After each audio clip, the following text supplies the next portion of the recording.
नमस्कार, जय हिंद, जय महाराष्ट्र. मी चेतन मच्छा, आम आदमी पार्टी युवा जिल्हाध्यक्ष. काल एक न्यूजच्या माध्यमातून माझ्या कानावरती एक न्यूज आलेली की झालावाड मैदानाजवळ तुम्ही बघू शकता. या ठिकाणी मी आता उपस्थित आहे. झालावाड मैदान समोर गेट समोर उपस्थित आहे. या ठिकाणी रस्त्याचा खोदकामाचं काम सुरू होतं.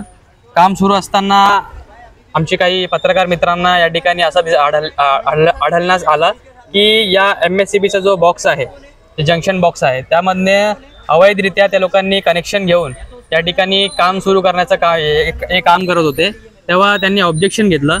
तर आज बॅरिकेड्स पण नव्हते. जेव्हा त्यांना माहिती पडलं आम्ही या ठिकाणी येणार आहोत, तर बॅरिकेड्स वगैरे पूर्ण लावण्यात आले. आणि इकडचे जे इलिगल कनेक्शन होतं, MSCBचं वीज चोरी होत होती, ते पटकन काढून घेतलं त्या लोकांनी.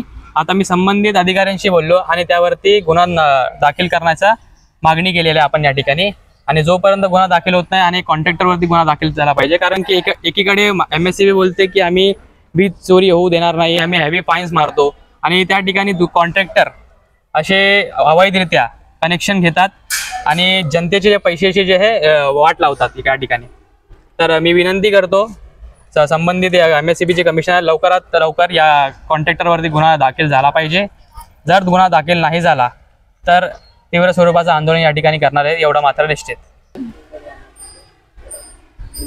काल जेव्हा आपण या ठिकाणी न्यूज मिळाली आपल्याला, तर आम्ही संबंधित जेवढे PWDचे अधिकारी आहेत, मग ते शहर अभियंता प्रदीप पाचंगे असतील किंवा सतीश सूर्यवंशी असतील डेप्युटी इंजिनियर, आणि प्रभाग समिती ईचे मुख्य अधिकारी अश्विनी मोरे मॅडम असतील, त्यांना व्हॉट्सअपच्या माध्यमातून आपण त्यांना ही न्यूज दिलेली आहे की या ठिकाणी अशाच इलिगल रूपाने काम सुरू आहे आणि एकही सेफ्टी मेजर्स या ठिकाणी पाळलेले नाहीत.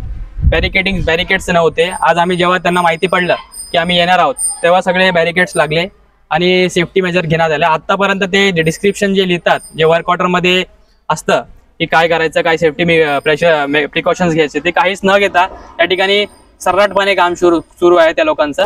आणि वीज चोरीचा प्रश्न जर तुम्हाला सांगितलं, मी वीज चोरी होत होती. आता जेव्हा आम्ही या ठिकाणी पोहोचलो, MSCBचे अधिकारी आले, त्यांचं बोलणं असं होतं की जो कोणी कॉन्ट्रॅक्टर आहे त्याच्यावरती आम्ही गुन्हा दाखल करणार आणि गुन्हा दाखल करून त्याच्यावरती कायदेशीर कारवाई आम्ही करणार. कारण की जेव्हा एकीकडे गरीब माणसाचा कोणातरी लाईटचा बिल थकीत होतो, तेव्हा MSCBचे अधिकारी त्याचे मीटर कापून जातात आणि लाखो रुपयाचे त्याच्यावरती फाईन टाकतात. आणि जेव्हा एखादा कॉन्ट्रॅक्टर नगरपालिकेचा कॉन्ट्रॅक्ट चालवतो इकडे आणि त्यानंतर तो वीज चोरी करतो आणि त्याच्यावरती काय गुन्हा दाखल होणार आहे, काय हेवी पेनल्टी त्याच्यावरती लावणार आहे, हा बघण्यासारखा प्रश्न आहे आपल्या सगळ्यांना. तर आम्ही तर याचा पाठपुरावा करणारच आहोत आणि जेवढं होईल तेवढं यावरती सिरियस ॲक्शन घेण्यासाठी आम्ही कटिबद्ध राहू. आणि एवढंच सांगतो आणि तुर्तास थांबतो. जय हिंद, जय महाराष्ट्र.